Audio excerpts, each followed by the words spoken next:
മൊഗാലയും കരിമ്പനും പുല്ലനുമൊക്കെ ഊർച്ചുതെളി മത്സരത്തിൽ കുതിച്ചുപാഞ്ഞ പാടത്ത് ജീപ്പുകൾ ചീറിപ്പാഞ്ഞപ്പോൾ പഴയകാലത്തെ ഓർമ്മകളുമായി എത്തിയവർക്ക് പുതിയ അനുഭവവും പുതിയ തലമുറയ്ക്ക് ആവേശവുമായി മാറി. സംസ്ഥാനത്തെ വിവിധ ഭാഗങ്ങളിൽ നിന്ന് എത്തിയ 40ഓളം 4-വീൽ ജീപ്പുകളാണ് ചെറുവാടി വടക്കേപ്പാടത്ത് വണ്ടിപ്പൂട്ട് മത്സരത്തിൽ മാറ്റുരച്ചത്. 11ാമത് വൈറ്റ് വാട്ടർ കയാക്കിംഗ് ചാമ്പ്യൻഷിപ്പിന് മുന്നോടിയായാണ് ഇങ്ങനെയൊരു വേറിട്ട മത്സരം.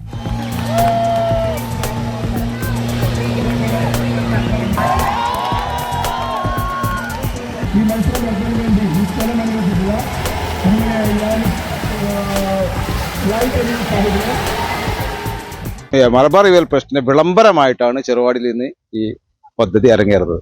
ഇനി വ്യത്യസ്തമായ പരിപാടിയുമായി 8ഓളം പഞ്ചായത്തുകളിൽ ജൂലൈ 25 വരെ വ്യത്യസ്ത പദ്ധതികൾ നടക്കാൻ പോവുകയാണ്. സാധാരണ ഓഫ് റോഡ് നടത്തുന്ന അതേ രൂപത്തിൽ തന്നെ കാളപ്പൂട്ടിന്റെ നിയമം വെച്ചിട്ട് ട്രാക്ക് ഇട്ടിട്ട് ആ ട്രാക്കിലുള്ള ടൈമിംഗ് ആണ്. അതിന് ഫൗളുണ്ട്, ഫൈൻ ഉണ്ടാവും. അങ്ങനെ കുറെ വ്യത്യസ്തമായ നിയമങ്ങൾ വെച്ചിട്ടാണ് ഈ പരിപാടി ആദ്യമായിട്ട് കേരളത്തിൽ ഇറങ്ങിയത്. കൊടിയത്തൂർ ഗ്രാമപഞ്ചായത്തും അഡ്വഞ്ചർ ക്ലബ്ബ് ചെറുവാടിയും സംയുക്തമായാണ് വണ്ടിപ്പൂട്ട് മത്സരത്തിന് വേദിയൊരുക്കിയത്. മുമ്പ് പലയിടത്തും വണ്ടിപ്പൂട്ട് പ്രദർശനങ്ങൾ നടത്തിയിട്ടുണ്ടെങ്കിലും സമയം വെച്ചായിരുന്നു വടക്കേപ്പാടത്ത് മത്സരം നടന്നത്. ഇത് അടിപൊളിയായിരുന്നു. കഴിഞ്ഞ വർഷം ഉണ്ടായിരുന്നു. കഴിഞ്ഞ വർഷം സൂപ്പർ ആയിരുന്നു. ഒരുപാട് ആൾക്കാരുണ്ടായിരുന്നു. ഞാൻ കാണാൻ പോയതാണ്. പിന്നെ ഇവിടെ കൊടിയത്തൂർ കാരവറ്റിൽ വെച്ചിട്ട് അങ്ങനെയാണ് ഇവിടെ എത്തുന്നത്. സൂപ്പറാണ്. അടിപൊളി പരിപാടി ആയിരിക്കും. തുടങ്ങിയിട്ടുള്ളൂ.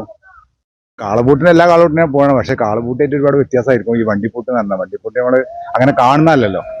ഓരോ വാഹനങ്ങളും 1ാം സ്ഥാനം ലക്ഷ്യമാക്കി ചേറുചീറ്റി തെറിപ്പിച്ച് എരമ്പിപ്പാഞ്ഞപ്പോൾ മത്സരം കാണാനെത്തിയവർക്ക് ആവേശമേറി.